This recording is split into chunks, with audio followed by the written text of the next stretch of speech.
Hello, welcome back. Thank you so much for being here. Today we're going to be testing out the new Huda Beauty Creamy Obsessions palettes. So Huda Beauty just launched these two brand new palettes. These each retail for $32 US or 44 Canadian. These are made in China and have a 24-month shelf life. And these are her standard 9-pan palettes. We do have the two different palettes.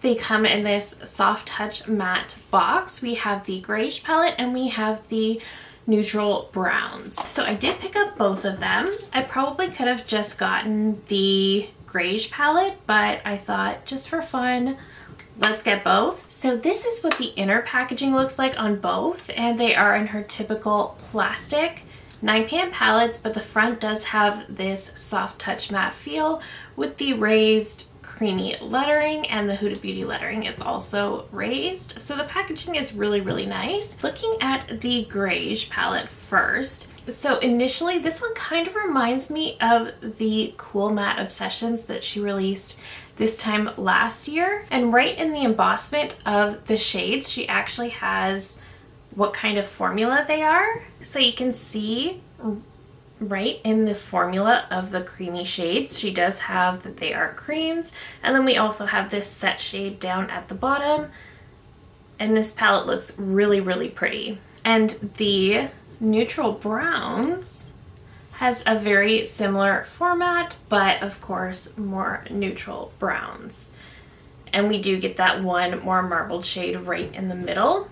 So I'm thinking that we can look at some swatches of these palettes, and then I will create a look on each eye with each palette and then share my final thoughts with you at the end. So let's hop into the swatches. So here we have the first swatches of the grayish palette, and I have some thoughts. So this is what it looks like up close. You can see that some of the shades really don't have a ton of pigment at all. The deep shades look really deep. That one shimmer looks beautiful. There is actually a shade right here. It's the powder that's supposed to be semi-transparent, but that is what grayish looks like. And I just wanted to mention, all I've done is swatch these. I already lost the embossments that were in each shade, which is fine. But these two lighter shades here, I used the exact same pressure on all of these shades, and they already have such a deep dip in them. It feels like I'm going to hit pan on them very soon. I might not be anywhere near close to that, but that's what it looks like to me. So I don't know how I feel about that. Let's look at the neutral brown palette. Okay, so here is the neutral browns, and I actually think I like this one quite a bit more for the most part. However, I feel like some of the shades end up looking really, really similar. The one shimmer in here is very, very foiled. That is this one. It is very foiled. So it's very easy to pick up too much. We have the transparent set shade over here as well. So this one might work out a little better. So like I was mentioning, for the grayish palette, it looked like I was close to hitting pan on a couple of them, where I didn't experience that with the browns. So we'll see. Right away, I'm excited for these palettes because I've always said Huda is kind of the queen of texture. If Natasha Denona is not afraid to play with new formulas and colors, Huda has never shied away from different textures, and that's something that I've always really enjoyed about her palettes. That being said, her 9-pans aren't always the best, so I'm a little bit more skeptical about that. I also have some questions as to whether these are going to crease or not, just being all cream palettes. If it's like the formula in the Matte Obsessions palettes that she came out with last year, we're going to be fine, but the textures do feel different. They feel even creamier than the creams in those palettes. The creams in those palettes felt very much more like a creamed powder. These feel very, very creamy, so I think it's a different formula, but let's just get into these. So she does say that you can use your finger to build and blend the base with the cream to powder shadows. And for the best payoff, set with the semi-transparent set shade. So I guess we'll see. We are going to start with the grayish palette. Like I said, it looks like this shade here and this shade already have very noticeable dips in them. The rest of the creams feel fine, except this one, there's very, very little payoff. It almost seems like it's dried out in a way. So we're gonna see. So I did already put down my Milani eyeshadow primer. I just feel like I need a primer. I do have oily eyelids, so a primer is usually a good call, but I didn't know if I wanted something sticky. So I just went with the Milani because it's not sticky, but it will help with that oiliness. So I'm just gonna start, I think, with this shade right here, and I am going to use my finger to blend it all over the lid. And I'll be honest, I genuinely have no idea what I'm doing, but we'll figure it out together. I did try to do as much research on this palette as I could without watching any other YouTube videos because I just wanted to sort of have an idea what was going on. There's really not a lot of pigment to that at all. Let's try going in with this more, I guess, greigey shade right here. This one doesn't pick up very well on a finger, so I'm wondering if it's going to be one of those that's better with a brush. And this one I'm going to use for the crease. Okay, that's working pretty well. So she did recommend on her website and her Instagram eye cuffing, which is putting the lightest shade all over the lid and then a really deep shade in the crease. That's not really what I like to do, but that was her recommendation. Okay, this shade definitely picked up better with a brush and performed a lot better than I expected it to. Just going in with a little bit more of that on the outer corner. See if I can build this up. I'm just gonna grab another brush and go into that shade that I used all over the lid to see if I can get any more payoff. Yeah, it doesn't look like it. That's the best I'm gonna get from that shade, I think.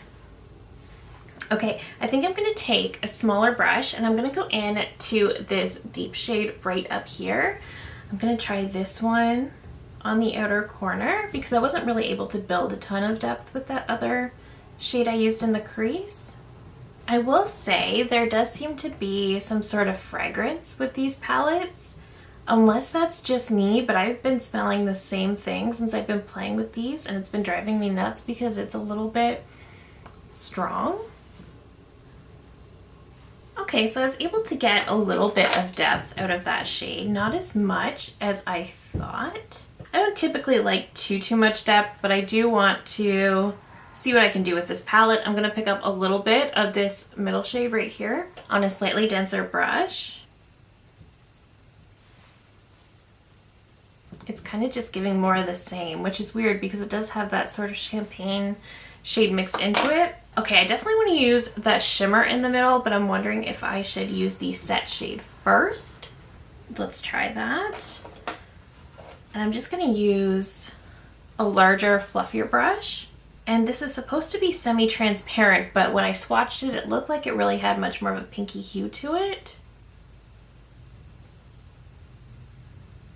Okay, so I don't know that that actually gave more payoff. It seemed to have softened everything.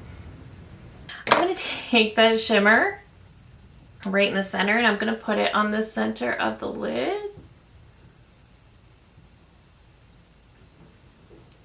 The shimmer is really pretty. I'm going to pop on some mascara and then we will try out the other palette on the other eye and get my thoughts. All right, so here is the final look on the first side with the grayish palette, and it's fine. I like it. I think it's a pretty look. I like it quite a bit. There's just something about these shades. I don't love that I wasn't able to get much of a difference from these two shades. Like this one seems to have like a champagne marbling, so I thought it was going to be something very different, but it ended up just looking a lot like this. This one really didn't have much payoff on the lid at all. This one definitely worked better with the brush though. This was a great crease shade and the shimmer is beautiful. I don't know, I feel like a lot of the shades ended up looking similar and I'm definitely still a little bit put out that these two have such a noticeable dip in them already. I don't know, I'm still getting my thoughts, but I'm kind of up in the air. I do think the creams in here are very, very different than what's in the matte Obsessions. If you can hear a lot of background noise, I'm so sorry. We've been getting a windstorm for like 2 days and is just really aggressive. So going into the neutral browns, I think I'm going to start with this shade. I'm going to use my finger to put this one all over the lid. And this one's giving a little bit more payoff than the shade I put all over my lid on the other side. It's always the palette that I don't think I'm gonna like as much that I like more. Okay, I'm gonna go into this bottom shade right here, and I am gonna try this one with a brush because I wanna try this one in the crease. All right, that worked okay. I didn't get a ton of pigment by any means, but we got a little bit. I'm gonna grab a slightly smaller, denser brush to see if that makes a difference. A little bit. Yeah, a little bit. I definitely got more definition with a denser brush. I think that primer was a good call because it's not sticky, but it's definitely going to help me keep some of the oiliness at bay. Going into a smaller brush, I'm going to pick up this middle shade on the top. See, that comes off a lot lighter than I would expect it to. Like, it's a really pretty perfect brown. It's just a lot lighter than I expected it to be.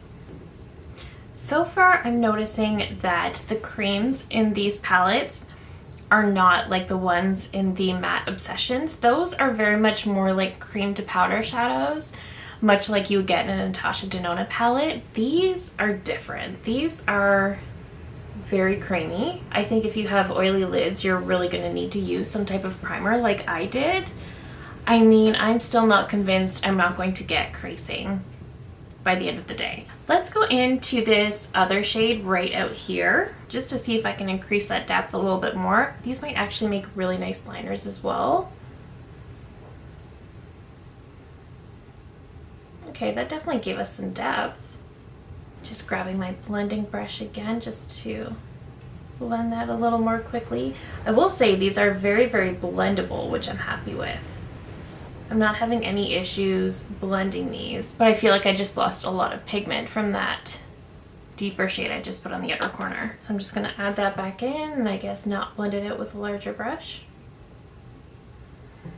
I mean, maybe these palettes are not ones where you're supposed to use 5 or 6 shades to create a look. That's highly possible. I'm just trying to see how much depth I can get and what I can do with it.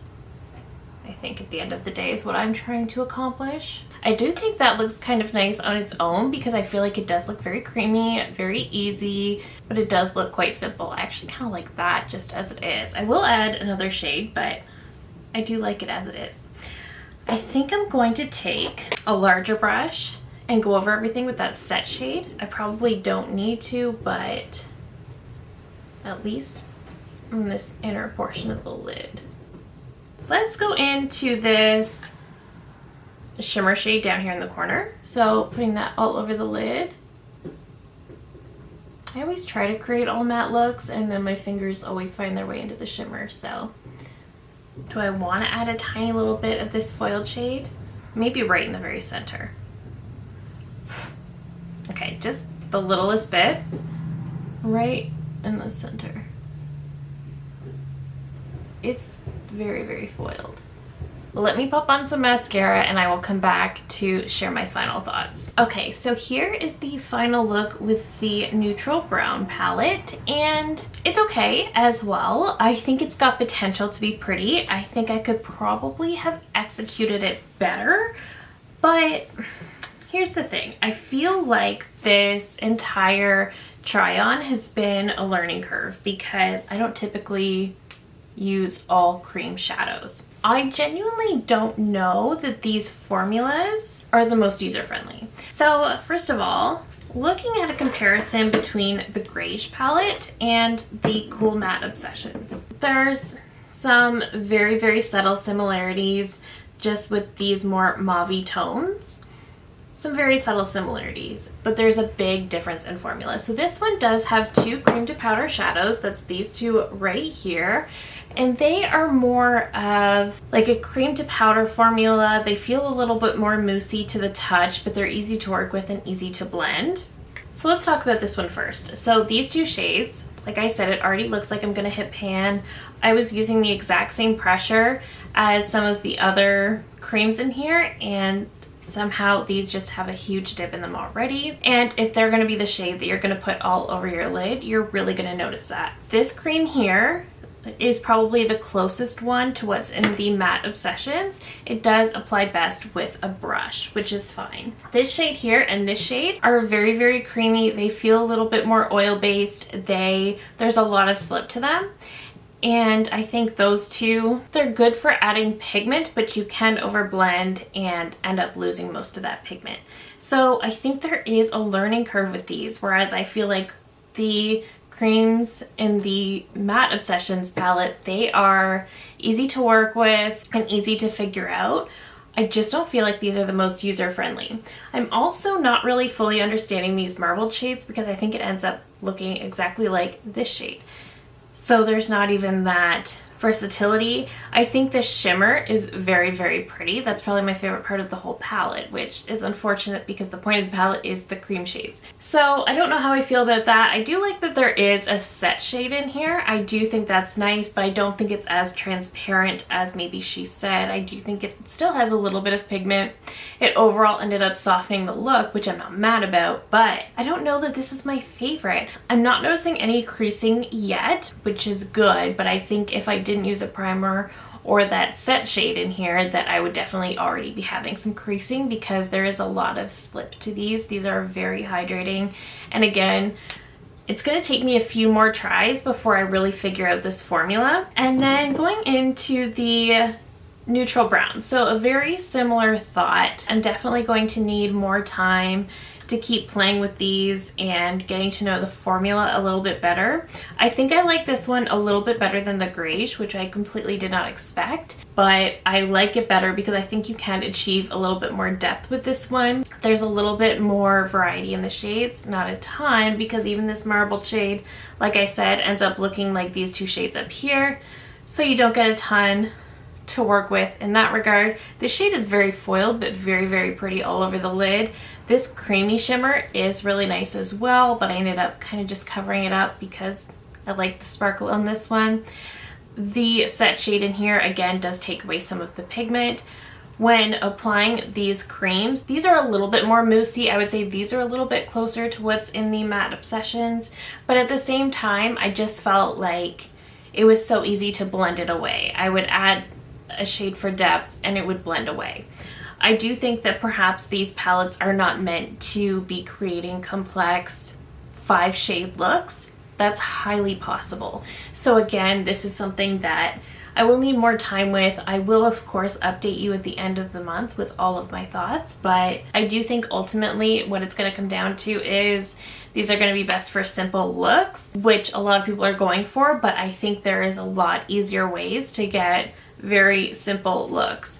When I'm thinking of more creamy shades, the creamed powders from Natasha Denona, very easy to work with, very blendable, user-friendly. The pomades in the Danessa Meyrick's Groundwork palette are easier to work with than these. But again, I was learning today to work with this formula because this is a very, very new formula to me. So as of right now, I would say skip these. I think if you are wanting a palette from Huda Beauty that maybe has some cream shadows in it, I would go with the Matte Obsessions that she came out with last year because those are great. I think these are really, really nice in theory, but I just don't think they're very user-friendly. They're pretty enough, but they're not very user-friendly. And again, the Grayish palette, those two shades already have a huge dip in them. So I don't know how I feel about that. I don't know that these are worth $30, $40.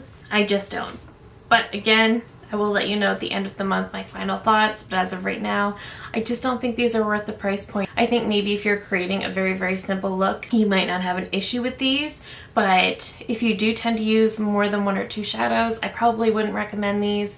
I probably also wouldn't recommend these if you do have oilier lids. I would say to either skip these or use a primer. I'd recommend the Matte Obsessions over these. If you want some cream to powder in there, I would absolutely go with the Matte Obsessions and then add a glitter topper if that's what you're looking for. But these just, I just don't think these are her best work. That is it for me today. Let me know down below if you're planning to pick these up. Did you already? Do you have any tips for me? Maybe you guys know something I don't. Let me know. I just love hearing from you guys so much. If you're new here, I hope you'll consider subscribing before you go. I do upload new videos every single week. Thank you again so very much for watching, and I will see you in my next one. Bye!